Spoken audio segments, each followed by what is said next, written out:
தேவனுடைய பரிசுத்த நாமத்திற்கு மகிமை உண்டாவதாக. இந்த காலை வேளையிலே உங்கள் அனைவரையும் ஆண்டவராகிய இயேசு கிறிஸ்துவின் இன்ப நாமத்தில் உங்களை அன்போடு வாழ்த்தி வரவேற்கிறேன். விண்துளிகள் வாயிலாக இந்த நாளில் சந்திப்பதிலே மிகுந்த மகிழ்ச்சி அடைகிறேன். மல்கியா 3ஆம் அதிகாரம் 17 வாசிக்கிறோம். என் சம்பத்தை நான் சேர்க்கும் நாளிலே அவர்கள் என்னுடையவர்களாக இருப்பார்கள் என்று சேனைகள் கர்த்தர் சொல்கிறார். ஒரு மனுஷன் தனக்கு ஊழியம் செய்கிற தன்னுடைய குமாரனை கடாட்சிக்கிறது போல நான் அவரை கடாட்சிப்பேன் என்று சொல்லி மல்கியாலே நாம் வாசிக்கிறோம். தேவனுக்கு பிரியமான பிள்ளைகளே, இந்த நாளின் செய்தியானது ராஜ்யத்தின் முத்துக்கள். தேவன் விரும்புகின்ற ஒரு வாழ்க்கை ஒரு முத்தான ஒரு வாழ்க்கை.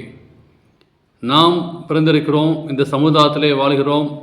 ஆனால் நாம் நம்முடைய வாழ்க்கை துணைவிக்கும் நம்முடைய பிள்ளைகளுக்கும் நம்முடைய நண்பர்களுக்கும் சமுதாயத்திற்கும் நம்முடைய தேவனுக்கும் விசேஷமாக இருக்க வேண்டும் என்று சொல்லி நாம் விரும்புகிறோம். ஒருவேளை திருச்சபைக்கு செல்லும் போதும் வேலைக்கு செல்லும் போதும் இந்த சமுதாயத்தில் நல்லவர்களாக மிகுந்த உயர்ந்த நிலைக்கு வாழ வேண்டும் என்று சொல்லி விரும்புகிறோம். பிறருக்கு சொந்தமானாக இருக்க வேண்டும் என்று சொல்லி நாம் மனதில் நினைக்கிறோம். ஆனால் வேத வாக்கியம் சொல்கிறது 1 பேதுரு 2ஆம் அதிகாரம் 9 வாசிக்கிறோம். நீங்களோ தெரிந்து கொள்ளப்பட்ட சந்ததியாகவும் ராஜரிகமான ஆசாரிய கூட்டமாகவும் பரிசுத்த ஜாதியாகவும் அதற்கு சொந்தமான ஜனமாக இருக்கிறீர்கள் என்று சொல்லி நான் வாசிக்கிறோம். இந்த அடையாளங்கள், இந்த விசேஷமான வாக்குத்தத்தங்கள் என்று நாம் பார்க்கும்போது, நாம் யார் என்பதை பார்க்கும்போது நாம் விசேஷத்தொகை என்பதை இந்த வேத வாக்கியம் சுட்டி காட்டுகிறது. சீக்கிரமாக தேவன் நம்மை தம்முடைய ஆபரணங்களை மாற்றப் போகிறார்.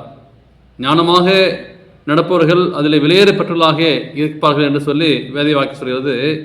தேவன் நம் வாழ்விலும் பிறர் வாழ்விலும் என்ன செய்கிறார் என்பதை கண்ணோக்கமாக பார்த்து கொண்டிருக்கிறார். ஏனென்றால் கர்த்தருடைய கண்கள் நீதிமான்கள் மேல் நோக்கமாக இருக்கிறது சொல்லி வேத வாக்கியம் சொல்கிறது. எனவே அவர் பார்த்து கொண்டிருக்கிறார். சாத்தானிய செல்வாக்கில் நீங்கள் நாளும் வெற்றி பெற வேண்டும். தேவனை போறவர்களாக மாற நாம் முயல வேண்டும். தினமும் அவரை நோக்கி பார்த்தாலும் தினமும் வேதத்தை வாசித்து அவரை துதித்து அவரோடு நேரம் செலவிக்க வேண்டும். இயேசுவை போல் மாற வேண்டும். இயேசு நம்மில் அந்த அழகை தெரியப்படுத்த வேண்டும். நாம் மற்றவர்களுக்கு உறவாடும் போது இத்தகைய தன்மையை வெளிப்படுகின்றன. ஆண்டவர் ஒரு ஞாபகத்தை எழுதி வைக்கிறார். எனவே தேவனின் நாமத்தை தியானிக்கிறவர்கள் தேவன் நாமத்தை குறித்து பேசுகிற பிள்ளைகளாக இருக்க வேண்டும். எனவே ஓய்வு நாள் கூட ஆணுடைய சமூகத்தில் நாம் முக்கியத்துவம் கொடுத்து ஆணுடைய ராஜ்யத்திற்கு ஏற்ற வேலையை நாம் செய்ய வேண்டும். எனவே தேவன் நம் எதிர்காலத்தில் ஒரு பகுதி என்பதை நாம் உணர வேண்டும். அவரை நாம் சந்தோஷப்படுத்த வேண்டும். எனவே அப்படியேப்பட்ட ஒரு வாழ்க்கை வாழும்போது அவருடைய ராஜ்யத்தின் முத்துக்களாக தேவன் உங்களை என்னையும் மாற்ற விரும்புகிறார். அப்படியேப்பட்ட ஆசீர்வாதத்தை பெற்றுக்கொள்ள தேவன் கிருபை செய்வாராக. God bless you.